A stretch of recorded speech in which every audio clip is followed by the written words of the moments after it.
سڵاتان هەبێ بینەرانی تەلەڤیزیۆنی پەروەردەی هەولێر بەڕێزانم هەر لە ڕووماڵکردنی پێشەنگا و کۆڕبەندی پەروەردەی هەولێر داین لە خزمەت مامۆستای بەڕێز مامۆستا ئازاد حەمەد نوێنەری دامەزراوەی ژیانی. مامۆستاجان زۆر بەخێر بێت. سەلامەت بەڕێز خۆشەویستیمان لەسەر بەڕێزی مامۆستاجان.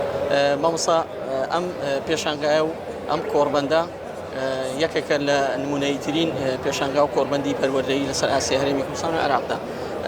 ئێوە بەشداریتان هەیە وەکو دامەزراوەیەکی ئەهلی پەروەردەیی. دەمانەوێت سەرەتا پێڕوانینی خۆتان بۆ ئەو پێشەنگای و کۆڕبەندە دەربڕۆن و دواتریش سەرسەوە بکەین کە ئێوە بەچی سیفەتەی بەشدار بن و بەشداری ئێوە گرنگی لە چیدایە هەم بۆ کەرتی پەروەردە هەمیش بۆ ئێوە وەکو دامەزراوە. دەستەکانتان خۆشوی. ئەمە وەکو دامەزراوەی ژیاری پەروەردەیی دووەم جارە لە پێشەنگای نێودەوڵەتی بەشدار دەکەین تایبەت بە پەروەردە و فێرکردن. وەکو بخۆت دەزانی یعنی سیستەمی پەروەردە بە تایبەتی لەو هەرێمەی خۆمان کەم و کورتی زۆری تێدایە و هەر گەلک هەر کۆمەڵگەیەک ئەگەر بیەوێ بەرەو پێش بچی پێویستە هەنگاوی یەکەمی لە پەروەردەوە دەست پێ بکاتن.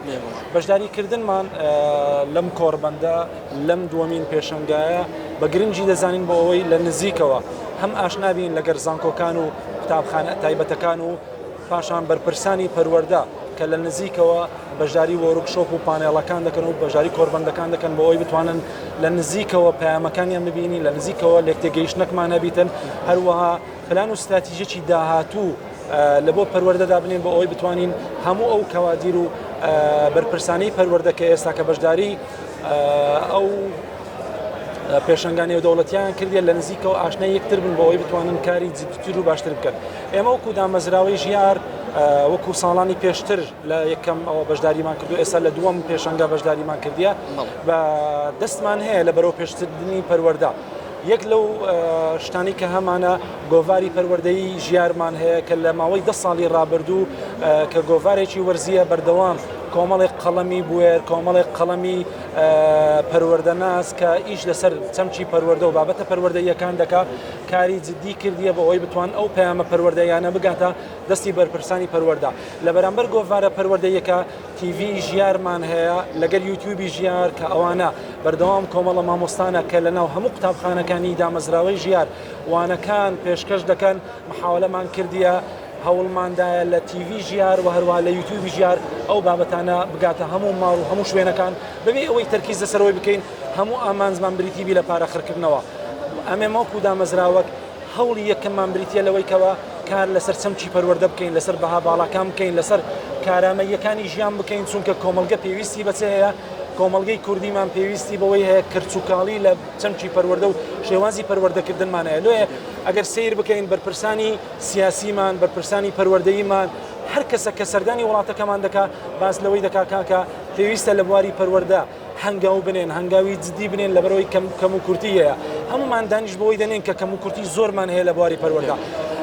لێ ناکرێ ئێمە کەم و کورتەکانی پەروەردە وەلا بنین لە بۆ بەس وەزارەتی پەروەردە ئەویت کە وەلا بنێن لە بۆ کەرتی تایبەت ئەویت کە لە وەلا بنێن لە بۆ کەرتی گشتی چونکە ئێمە هەر هەمومان پێکەوە جوانین هەر هەمومان پێکەوە بەشدارین لە کەم و کورتەکان دەکرێن هەوڵی جددی و باشیش بدەین لە بۆ ئەوەی ئەو کەم و کورتیانە چارەسەر بکەین پاشان هەنگاوی باشتر هەم لە ڕووی پەروەردە هەم لە ڕووی فێرکردنەوە بنێن.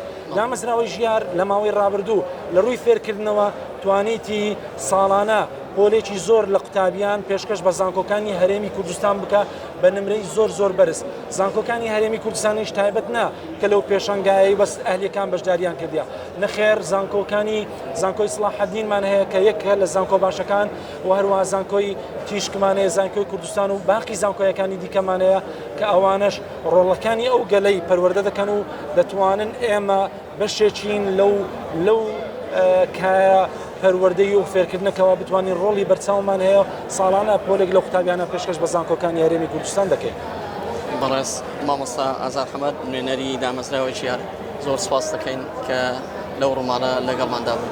سەلامەت بی ڕێز و خۆشەویستیمان هەیە هیوای سەرکەوتن لە بۆ بەڕێستان دەخوازیین کە تەلەڤیزیۆنی پەروەردەییش بە هەمان شێوە توانیتی هاوکاری تەلەڤیزیۆنی پەروەردەیی ژیار زۆر جاران هەیە هەماهەنگ و تەنسیقی کاملتان هەبووە لەوەی کەوا بتوانین بەردێک هەنگاوێک لەوەی لەو کلێنە پەروەردەیی کە هەیە بتوانین خۆتۆی باشتر و چاکتری باێن. دەستان خۆشویست هیوای